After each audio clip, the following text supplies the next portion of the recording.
the show. Do you know what that's from? No. Looney Tunes. We should have brought your Rolodex to this. I told you I'm gonna put it. Oh, look, there we are. I'm gonna put it up on. You can even see the window. So here we are, the Dave and Dave Show. Number 58. Getting closer to your age. no. Only 10 years away. 1 year. So we are on the Roadshow again today on a rainy day. You know, I miss the rainy days. I could pass on them for the rest What's of the my rainy life. day in Sunday? What's the rainy day Carpenter song? Rainy days and Mondays always get me down. Rainy days and Mondays. How does it go? Hanging around. Yeah. Rainy days and Mondays always get me down. You're gonna have to look up the Carpenters. Sad story, but great. Kind of interesting. You think the brother and the sister were together? No, I think that the sister had anorexia and died, and that's how she died. That's think we know, No, but there was a no, weird no. dynamic there. They were just loving brother and sister. Okay. Didn't happen in the 60s. That's the Carpenters. So we're at the Southwest office. This was my pet project 2 years ago. Yes, it was. A little backstory: when my father was general manager at Realty One Group, after building that company from the ashes, I became a manager. From the ashes. I'm joking. You From insignificance. It's all right from insignificance.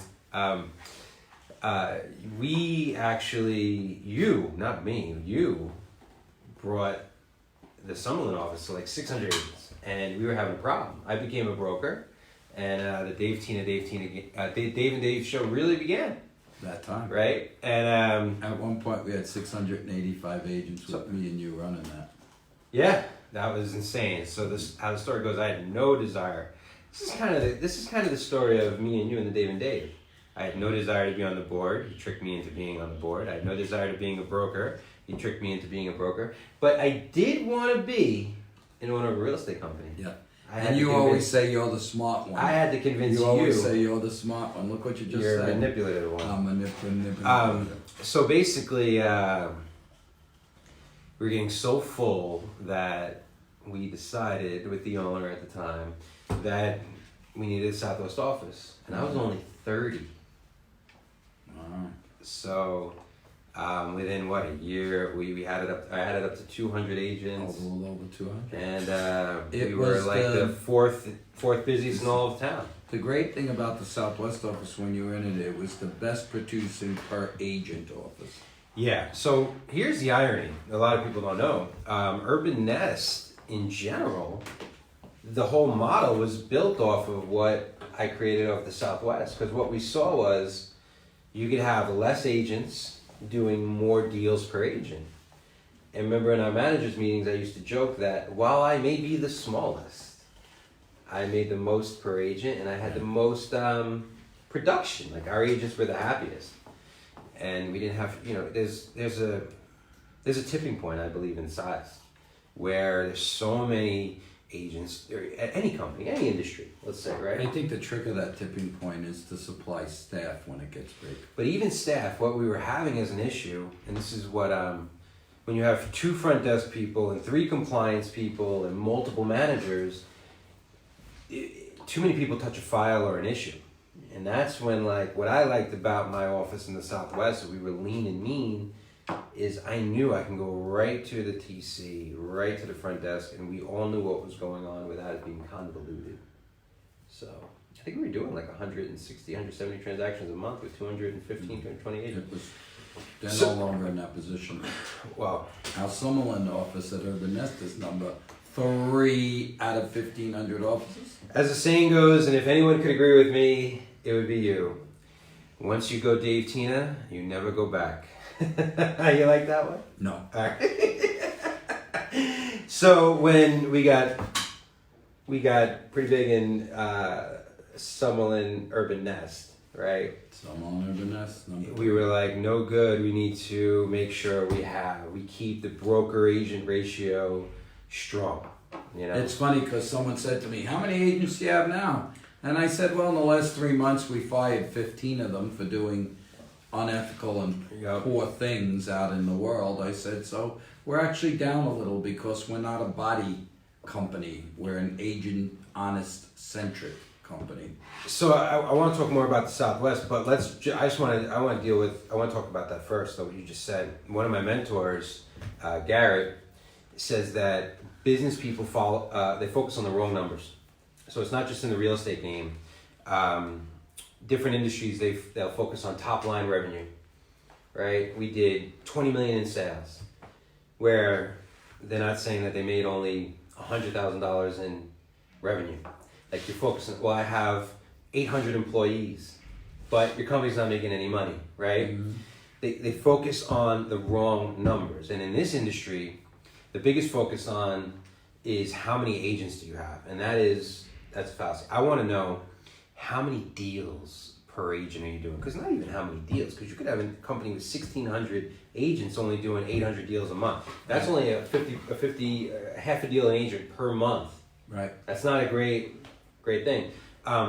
Shout out to Prudential, that's not Berkshire. They were the gold standard for a long time. They were doing 3/4 of a deal per agent per month. I don't know what they're doing now, but that's where we are now. Our goal is 1 deal per agent per month.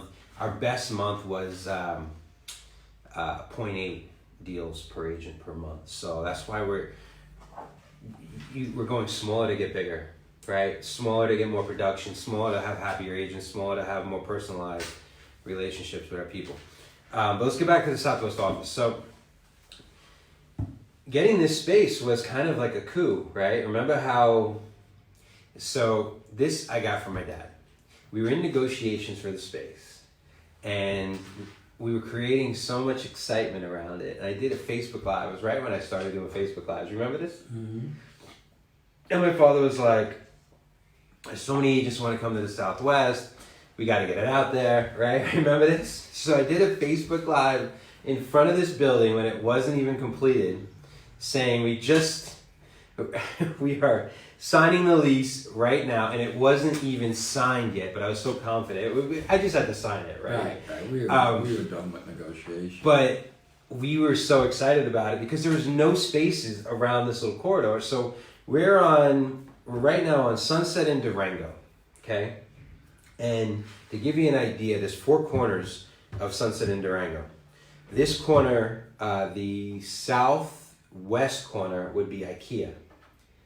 The southeast corner is the old Sullivan Square space, which we're going to talk about, and then we're right here. On this corner is going a couple buddies of mine are doing the Bend, which is going to be an exciting project, and then on this corner you have the gas station and some projects going. And at the time, the only space available was the space that fronts the Beltway. In that huge complex of office parks where you say come to Urban Nest and they can't find you. Mm-hmm. And we did not want to be in that maze. So we took the whole first floor and we were excited to get it, and here we are. Now, since then, because we just had our 2-year anniversary here. Since then, there's been a lot of exciting stuff. Well, they just released a week ago what is going right next to us. Like, when I say right next to, I mean like 20-foot walk. Right? Like anyone don't want to break Respa. Or not Respa, Fair Housing. 132 feet away. Is going to be the third Lifetime location of Lifetime Fitness. And you know what else is coming with it? Did you read the article? I read that there's going to be apartments. I read there's going to be stores all over the place. Stores. Okay. All over the place. Yeah. And Lifetime. Yeah, and so Lifetime is already doing this in Green Valley. Did you know that? They're doing, they're building condos next to Green Valley. Is there space? There is. This is kind of what they're getting into. Let me just find me real quick. So, what does this mean? Like, we got in on the ground floor, literally. We have both sides, really cool setup. Good signage. Great signage. But what we did was, 2 years ago, we we put all of our great ideas that we learned at Summerlin as far as like the aesthetic, and we put them into here. So it was costly because what did we have to do? The minute we made this thing look gorgeous with all brand new modern furniture and Macs and touchscreen computers. Yeah, tell him what you did. He pulled out changed the floor, changed the cabinets, changed the paint, changed the changed everything. This is the debate that we're always going to have, him and I. I want to make it the Taj Mahal, and my dad's like, hold on, Kimosabi. So what we did was even the light fixtures were all yellow. I changed that too. That was like a $4,000 I don't even want to talk about it. So what happened was it came with tile because it was brand new. So Ugly tile. It came with tile. So we did all the wood laminate floors, and we did our own paint, and we did it all. But it came out so nice that our Summerlin agents said, "What? Oh, why is the Southwest office so pretty? Ours isn't that pretty." So right after dropping probably $150,000 on this office, maybe more, we threw another $50,000 into Summerlin to make it look exactly the same. I'll just comment like this: all landlords love us because we leave the space much prettier than when we got it. Well, here's the thing. Like, one of the number one rules in business, people say the cliche is you got to spend money to make money, right? Mm-hmm. But I prefer you have to invest in your business and you have to invest in your people. You know, then your number one asset always going to be yourself. You got to invest in yourself. I always say, my brain is always the realtor, I do not want to be ashamed to take my client into my office. I don't want to sit down and say, let me print this out and have a broken printer or computer. So in our case, you buy new before they even break, and we have a company that comes fix it before it even breaks.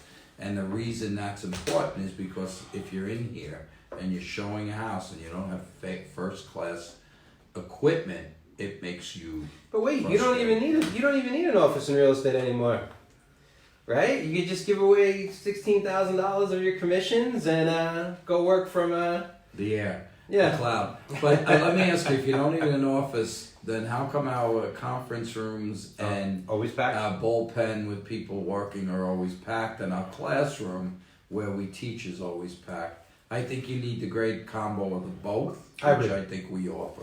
It's a hybrid. So I have this theory on real estate companies and even an extension retail in general. And with real estate companies, and we've been doing this for a couple of years now, you have to be virtual to the point where your agents can do everything from outside the office, right? So you don't have to come to the office to pick up a check here. We email the check directly to the agent. So if they're in Florida or anywhere, they can scan their check and have their money in 24 hours. That's how fast you we can cash it at any Wells Fargo and have cash. Then we use Wells, even though I'm not a big bank fan, because they turn it over so fast. I mean, we literally have it 24 hours. All of our training and all of our classes are done live, and also they're done in person live, and then online live through social that you can go back and watch. Our brokers are available over the phone, but they're available in person too. So I got a call last night at 8 o'clock. I was just laying down to watch Shameless again, and it's okay. You know, I took it. They were writing an offer. Was there any relevancy to that comment? No, I was just throwing it in. There's never relevancy to what I do. Are we having a staring contest? Thank God for you on this video. I had a call, 8 o'clock. The best part of this is the back. You even have the thing on it. Great. What? Yeah. All right. So, if you're interested, my marketing guys tell me that I don't mention enough, because we're information people, about what we offer and that we're interested in you guys coming. So, we did make a mission statement, let's say, of that we're stopping at 500 agents, right? But we have room. And we had an agent came in and said, other agents told me that I had to be a producing agent to be at Urban Nest, right? Is this what happened? Yeah. So this is the effect of raising the bar and having high standards. And she insisted. She said, "I'm not a producing agent yet, but I want to be at this company." These are the come list me, like when you're a realtor, come hire me. Yep. Things that you want. And we were like, no. So let me make this straight we'll say this straight and make this crystal clear. We'll take anyone at any point in their career, right? But you must show professionalism, drive, and a desire for growth. That is what we want. An agent came to me last night and said, "What's up with Christina Chipman and Katie Campbell?" And I said, "Well, what are you asking me?" She goes, "Katie said she's doing about 40% more business since she came. Christina has doubled her business since she came." And I said, "I believe it's broker support, that we have a lot of brokers, and I believe it's the attitude of the office. Environment. Environment. I believe ecosystem. Right. I believe it's our training and openness. And that's what has created these agents to leap to that next step. Besides being great agents. So I'm a firm believer that the agent's going to be successful regardless of where they are. I really believe that. Like there are some agents that are going to be successful because they're going to have that drive and they are going to overcome any obstacles. Then, that being said, I disagree, but go ahead. Will you let me finish? Yeah, I said go ahead. Then if you put them in a good environment, right? Yeah. A supportive. You want me to wait till you're done with your phone? No, I'm just reading my. If you put them in a supportive environment and a place where they feel super comfortable and the ability to grow, and you challenge them correctly, and you set standards and parameters, and you give them little fine tuning to go and run. Then, like I put on a comment recently, it's like rocket fuel for them. Right. So it becomes a very synergistic relationship. But I will never take credit for other people's work. Right, but I'm not taking credit, but it's like when you go through a divorce, right? The rest of your life suffers for it. So if your office is giving you not what we're giving you, it does decrease your business because you're going to a different printer, or you're going to a different office, or you're going where it works against you instead of for you. That decreases your business. So the fact that everything's going normal and drama free increases your business. It would have mattered where you were when you were a realtor? Yes, because when I came in, if I was frustrated, I didn't do as well. I think you would have been successful regardless of where you were. I'm not saying that, but my numbers go higher the more comfort level I have. I will tell you this, not to get back to the next level path that we haven't talked about in a while, but there are 4 parts of a career of an agent, different levels, right? But there's also 4 problems that persist in their business and then in the industry in general. And the number one problem, I believe, and it's getting worse, not better, that is kind of the systemic issue of all real estate because of this, is the fact that realtors believe that they're alone. Mm-hmm. They're in it alone, right? Here's your license, go figure it out. And very few brokerages, very few anybody is there to help them out and create, it'll be okay. You're not in it alone. I'll hold your hand through this entire process. And, in this world and land of society of technology, I've yet to see the technology that's going to hold your hand and get you through the process. So that is the number one problem. And I believe that there are, obviously us, but there are very few brokers out there. There are a couple that will make you feel like you're a part of something bigger, right? Agreed. And then comes the systems and the scalability and the purpose of your business, right? And those are the things that we walk you through in your relationship. So reach out to the Southwest, reach out to Georgia, reach out to Jennifer, reach out to us. We have a couple of offices available, just a few. Yeah. But there are, and they were asking me that last night at the Summerlin event. Did we have offices for rent, because they were thinking of moving to us and they thought we didn't. And I said we have a few at each location. It's a good problem to have. It is. It's frustrating sometimes because, people want to transfer over and sometimes we don't have offices, but it is a good problem to have that we have waiting lists and things like that, because there's been times in other brokerages that we've worked for in the past that you couldn't give them away. Yeah. Right. So they were renting them to outside sources. Yeah. All of a sudden, I had an insurance company next to it. It's like, what is this? God. It's not an I agent. do remember that craziness. Yeah. So take a look at this. This office is gorgeous, and especially now that we're in the end of November.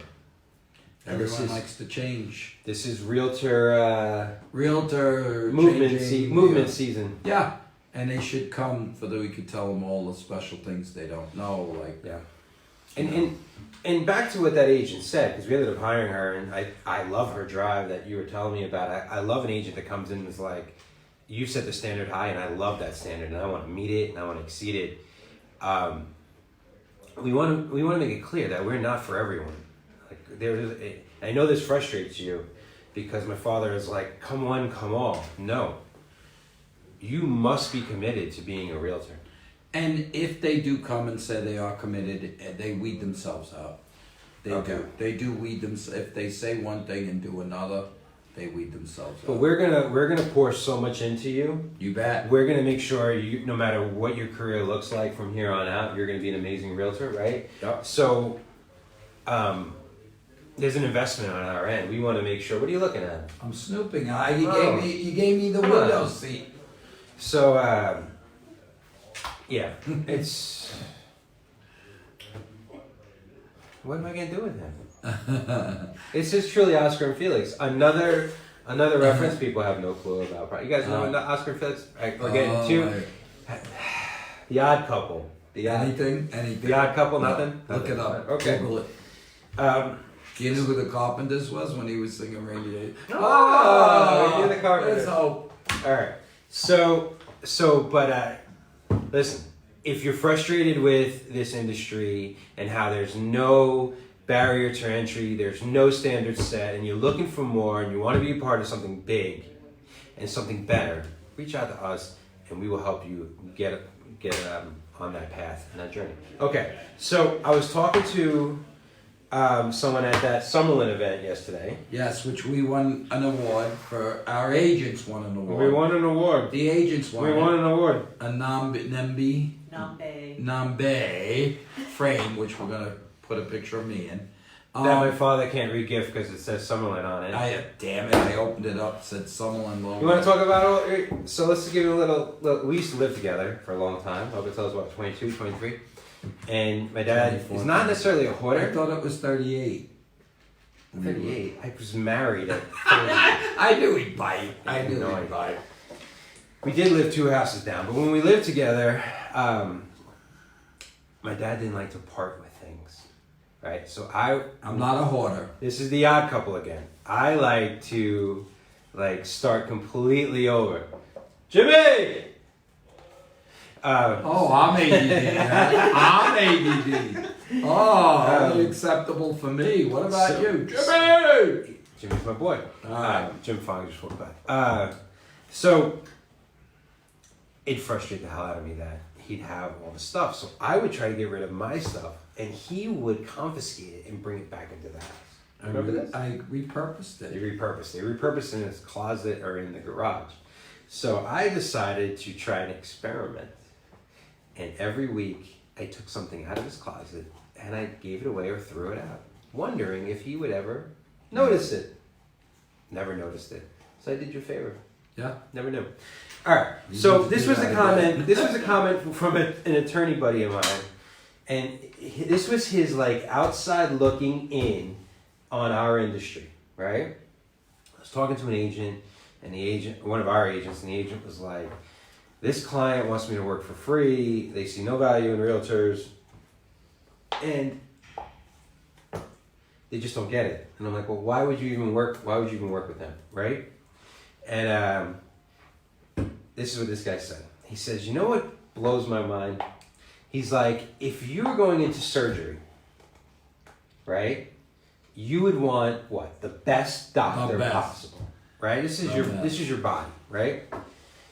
If you were convicted of, or accused of a crime where you can go to have the death penalty or go to jail for life, you would want what? The best attorney that money can buy. Best. But yet when someone goes to sell their house, which is their biggest asset normally. which exactly, that has the majority, if not all, of their life savings in it, people search for the best deal. Yep. And in a lot of cases, agents that are going to only work like on Tuesdays and Thursdays because they're driving Uber or doing something else. Yep. So they go towards the worst, right? And nothing against agents that are hustling, doing jobs twice. So we were talking about it. We were like, this is so counterintuitive in life, right? Why are you making a face? I think the reason it's counterintuitive is because we don't do a good job of showing, they don't realize that job an agent does until they sell or buy a house and come into 15 to 17 problems during that beginning of opening escrow to closing till they realize what value we bring to the table. So I got a hot take for you. I think that people do realize how difficult it is to buy and sell and how emotional it is and what a pain in the butt it is, right?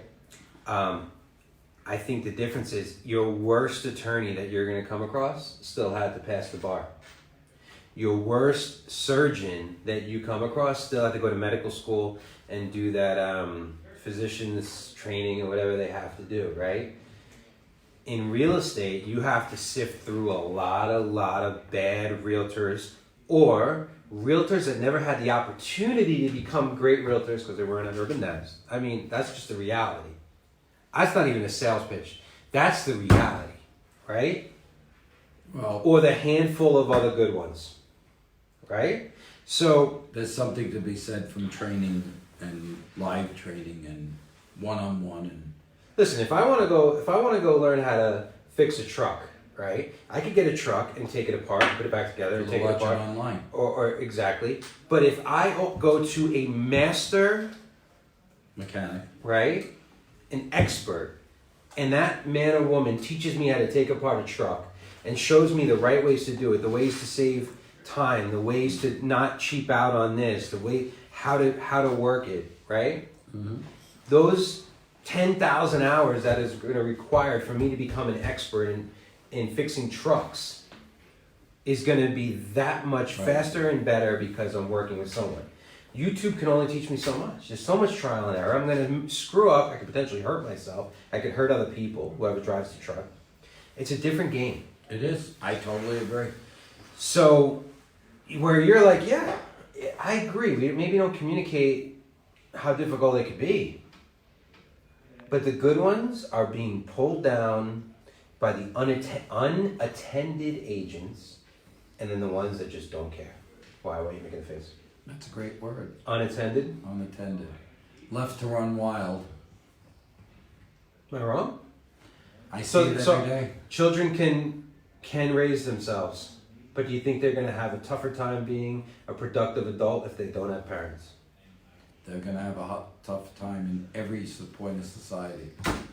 That's my whole point. Mm-hmm. So then what do? How do you find a good realtor? If you're out there in your public and you're like, okay, you told me the problem, so what's the solution? How do you find a good realtor? You know, the great part of being online now, and even when we do interviews with new agents, they come in and they say, I went online and asked, what do you ask your broker when you want to hire? Yeah. And they have a list of 25 questions. Well, if you want to find a great realtor, go online and ask the 25 interview questions you're interviewing your realtor, and you'll know by the time that end of the process if that realtor is great. I don't think it's reviews on Zillow. No, I think it's reference, referrals. Uh-huh. Referrals are the number one resource, and then going online and asking those questions. So I always go, unfortunately I bring it back to food. Okay? How do I know a restaurant's a good restaurant? Right? I get opinions from people that I respect and trust. Because there's a difference between getting opinions from people Yes. in general. Well, first of all, if they're 90 pounds, I won't even ask them because that means that they're not good eaters. Never trust a skinny chef. No. Yeah. So that's number one. That new restaurant opened last night, speaking of going. What, the limoncello? Yeah, Ooh, limoncello. I want to try that place. Limoncello opened last night. Well, Chef Mark's, great example, right? So Chef Mark's is like a cult favorite. It's in a really bad location as far as like you're not going to see it. It's tucked away. Gave you that referral. You? Thank you. Like I said, never trust a skinny person. So how does this relate to choosing a realtor? So part of, first you get the referral in a restaurant, and then you go try it, right? It's one thing for someone to give you a referral. It's another thing to go try it. So I know sometimes with my father, he is a very, as we call, picayune. Like restaurants that Angie and I like, he doesn't like. If it's not him cooking, it's not good enough. So if he says it's a good restaurant, I'm like, all right, it's probably pretty good. So you got to know who's giving you a referral, but then you got to go try. So, and see, like, this is great. So now Angie and I have brought a bunch of people there, and they love it, right? And so that's word of mouth. Even in 2020. And you know what the analogy of that is a bad age, a good age. Go to Chef Mark's. It's on. It's behind Arizona Charlie's. Not Sahara. the Sahara, Arizona Charlie's at Charlie's Bar, right across from Canyon Gate, behind the Outback, behind there. It's and delicious. here's the analogy. And Chef Mark will come talk to you. Talk He's to awesome. you. Good agent, good restaurant, when you go to a good restaurant, they get 1 million referrals because just what you talked about. I gave it to you, you gave it, and then the restaurant gets busy because of it. It's the same way with an agent. If an agent is doing a bad job, they're never going to get good referrals. We used to have agents that would stand up and cold call. Get a listing run. They never got referrals because they never took care of the people. They never took care of the people. Yeah, they're Olive Garden. The trick of it is, we gave a luncheon this month, and we gave a quarterly at Chef Mark. Chef Mark's, I felt like I was being embraced. I go there all the time. He comes over, he talks to us. But even for our whole office, yeah, it was so personalized, so good. And that's the thing that makes you come back. Same thing with an agent. If you do the job and you do it well and you personalize it, they will run to you, not ask you, can you do this deal for But that's them delivering. But how do you find them? So if I say I need a dentist, and I have 5,000 friends on Facebook, and I'm like, I need a dentist, and I'll see the comments, right? Each person who's commenting, I'll think about their teeth. Or if they're what they represent, you know what I mean? Like if Joe Schmo I haven't talked to from high school, that's not living the life that I respect, who's like, oh yeah, go see Johnny for your dentist, I'm gonna throw that one out, right? So that's number one. Number two, interview agents. I think there's an NAR study that shows that almost 7 out of 10 clients choose the first agent they get stuck with, right? Rather than interviewing a couple of them. Sit down, get a feel for it. You're going to make the biggest purchase or biggest sale of your life. Interview at least 3. Don't you agree on that? Totally. Do your online, see what their presence is, but nothing can beat this, right? I agree. That's like, that'd be like, I wouldn't be surprised if people did this. That'd be like literally picking your husband or wife on the first Tinder date you go to. 7 out of 10 people end up with marrying the first Tinder date they go on. That's ridiculous. Imagine that. That's not generational to me. I'm just saying, try some out. We actually met people at events. I'm not saying that's the case, but what I'm saying is, don't just end up with the first person you're with. That is the difference of it. This is serious business. And lastly, now you got the big conglomerates running in. We've talked about iBuyers ad nauseum. We've talked about the big syndicates like Zillow and Open Door and all these. They have hundreds of millions of dollars in marketing, right?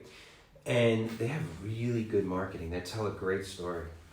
But they leave out some pertinent facts, but they tell a great story. They tell a great story. But the reality is, you're going to end up with the Olive Garden experience. Now, nothing against Olive Garden.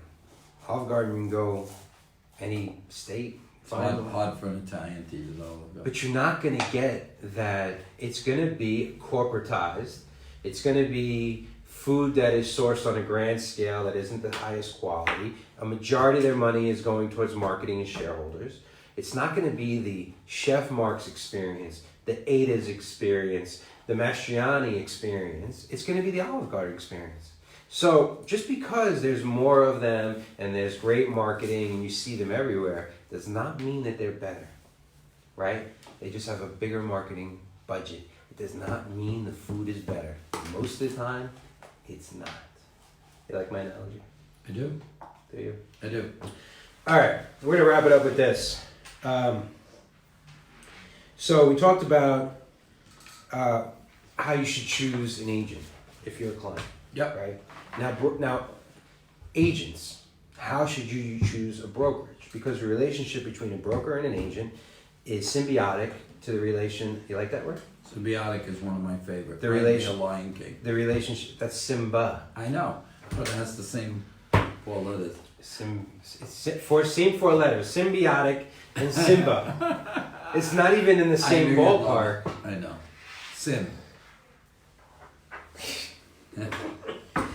So there is a correlation. Is that better for you? Between the relationship between a brokerage and an agent, and the agent and a client, right?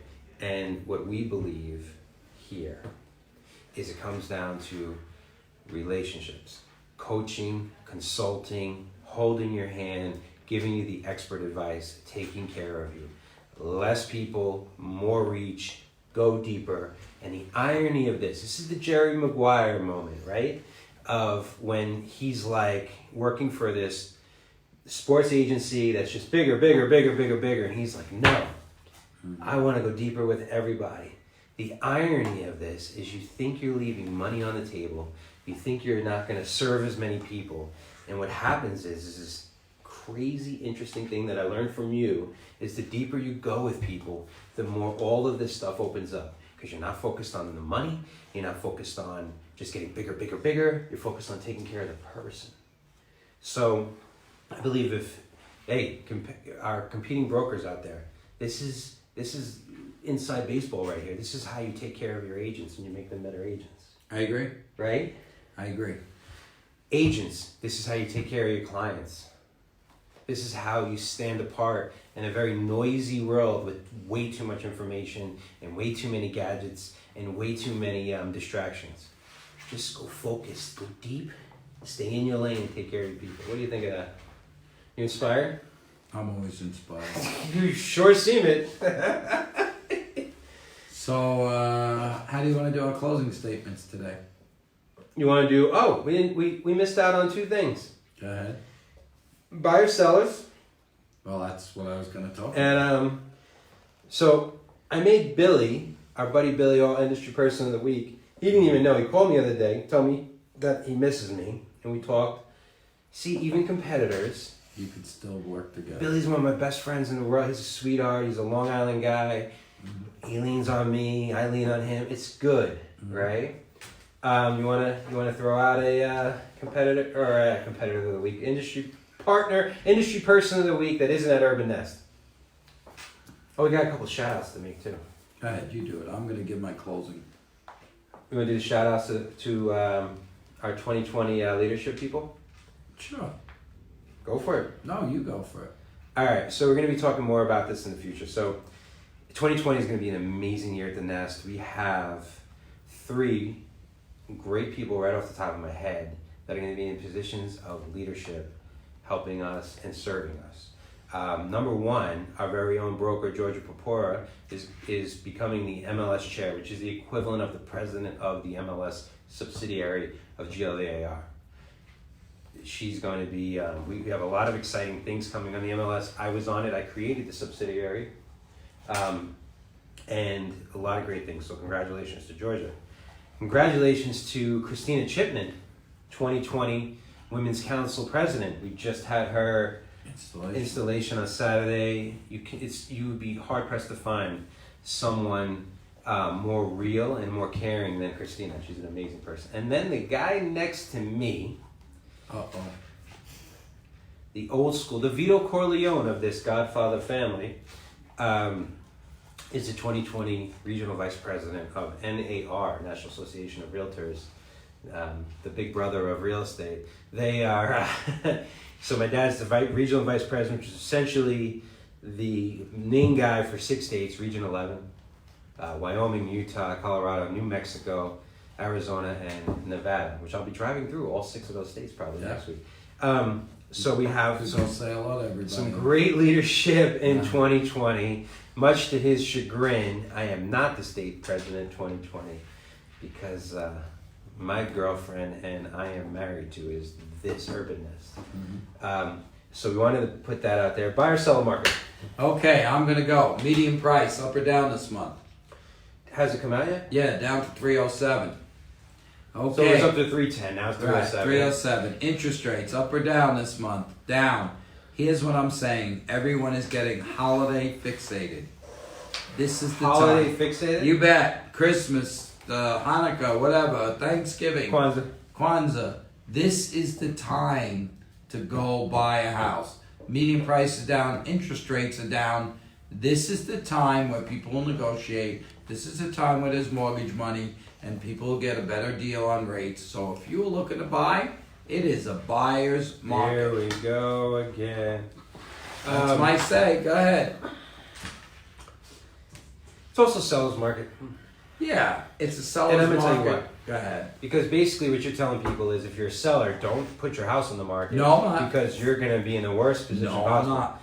If you're a seller, you're going to have less competition in this market because a lot of sellers feel like they won't be hassled during the holidays. Holiday again, and they don't think that they're going to get the most money because there aren't buyers out there. That is a fallacy. In Las Vegas, it is totally a fallacy because what you don't know is if your house is priced correctly and or it's beautiful, it's going to sell for the highest possible. Now, if you are trying to get unicorns and rainbow pricing, you may want to wait till March or middle of February. I think you're going to wait till 2 or 3 years if you want rainbow and unicorn pricing. Yeah, it's ridiculous. And the reason why I still believe it's a seller's market, the only reason in my brain that the median price isn't jumping super high and getting out of control is because of affordability.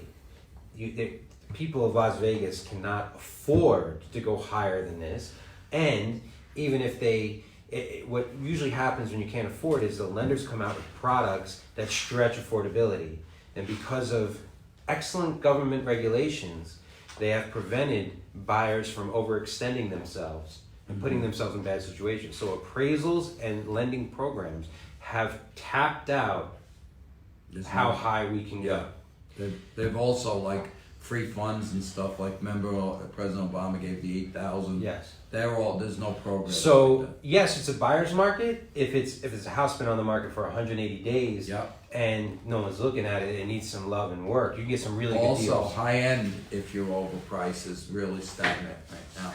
Really, really stagnant. High end average on the market is 12 months. People don't understand that. I was talking to one of our agents, Collier, and he's like, the seller has really he has no motivation to sell.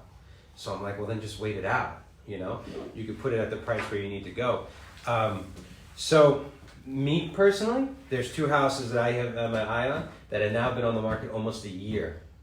I'm putting a that contradicts seller's market. Because they're original cabinets from 1999. Right? Yeah. So Angie and I are gonna put offers on both houses super low. And we're gonna see how low we can get them. That's a buyer's opportunity. How low can you go? But the ones that are priced much higher and are updated and upgraded, you know how long they lasted? I know. Less than 30 days. Well, everyone likes pretty. All right. Let's leave with this. Industry person of the week. I have a great one. One of my favorite people out there. Been thinking about her a lot lately. She's a woman that when you see her, you smile. When you think about her, you smile. She's a good-hearted person. My dad and I love her. She's very involved in the association. She's a quality agent and she's a professional person. Quality person, professional agent, Shyla McGee. So we're going to put a little shout out to Shyla. That's a good choice. You like that? It is. See, I'm carrying this episode as usual. Well, I could have a shout out to someone. Oh, now you're going to shout out? We're going to do 2 people of the week? Why don't No. you save it to next week? I'll save it for next week. Okay. If I remember. If you remember, why don't you tell me? I'll remember for you. I'll tell you later in private. I'll whisper. Exactly. Right. What's your parting shot? My parting shot is, in many cities, and I've been a broker for 20 years in New York too, during these times, it gets to be very quiet. But What's in these times? Can you be more specific? holiday season. But in Las Vegas, people get transferred and change at a rate very different than in Very the other transient, yes. And that ability to sell, I can't tell you how many agents said to me in the years in Vegas, December has been my best month. So my shout out to everyone out there, buyers, don't quit because it's the holidays, you could get the best deal. Sellers, there's less inventory because half of you won't list with holiday stuff. So it's a great time to sell your house. My shout out, my thing is this is the time to go out and do what you got to do. Don't quit it now. Don't take your House foot off off the gas. Yeah, house off the market, or I'm gonna wait till the holiday's over. And lenders, you have more money because there's not as many mortgaging, so I can negotiate a better price. You told me my hands were smaller, bigger than yours. I know, I was just breaking your chops. I was trying to do a trumpet. But I like what you're saying is there are agents that have amazing Novembers and Decembers because everyone's starting to say I'm taking off the time, and you always go in the opposite direction. I like where you're going with that. Mine's going to be more brokerage focused. Okay. Listen, we're at the end of the decade. No matter where you are in your business, if you're brand new, come here. We will train you better than anybody else, and you got a better chance of succeeding because 8 out of 10 of you won't. If you're in the 10 deal range, you should be doing 20. You should be a nest level agent. We'll show you the path. If you're doing 30 or 40 and you're losing meaning in your business and you don't know what's next and another commission or two is not motivating you, we will show you how to link a higher purpose to your business and get more fulfillment for you. We are doubling down in 2020 in our next 5 years, our next decade on you guys, on the people that we work with and we spend all of our time with, the most of our time. That's who we are. We don't fight it. We've embraced it fully. How about if you're doing 40 or more? I said that. You got to link it. You got 4 agents. You got 4 types of agents. Brand new is lost and alone. Mm-hmm. We'll bring you in. You started doing some business. You don't have systems. We'll show you the systems that you could use. Now you got systems. You're doing a lot of business. You don't know. You're burning out. We're going to show you how to scale, how to bring on the right people. And we have an awesome CAP program. Yes, you're right. And then if you're at 40, what's next? So that's a great point. I didn't bring that up. 40 deals or more, you get a free office up to $500. So that's a new part of our CAP program. It's a $5,000 value. If you don't want an office, there are free transactions on the table as well. Mm-hmm. At every level, we have opportunities. And lastly, our goal is for every agent to make $100,000. Like that's where we're at, minimum. And we have a $100,000 club at Urban Nest, and you get an award. Danny found an amazing award this year for that. That they're all going to get. You're going to love. It's a glass something. It's super also, cool. About 27% of our agents are going to get that. We are going to be handing out so many of them. It's ridiculous. Which for us is going to be over 100 awards. Yes. That's why I told Danny she can't spend any more than $1. Yeah. Well, Danny and I went a little bit over that. So our awards ceremony alone is probably going to cost us $20,000 because that's an investment into our people. So you're going to hear more about what we do. So thank you for tuning in. Next episode 58. Well, on the Roadshow at the Southwest. Come by and visit our office. You don't need an appointment. Just come by and say hi. You could secret shop us and see what you think. All right? You guys have a great day. Thank you. Thank you. Thank you.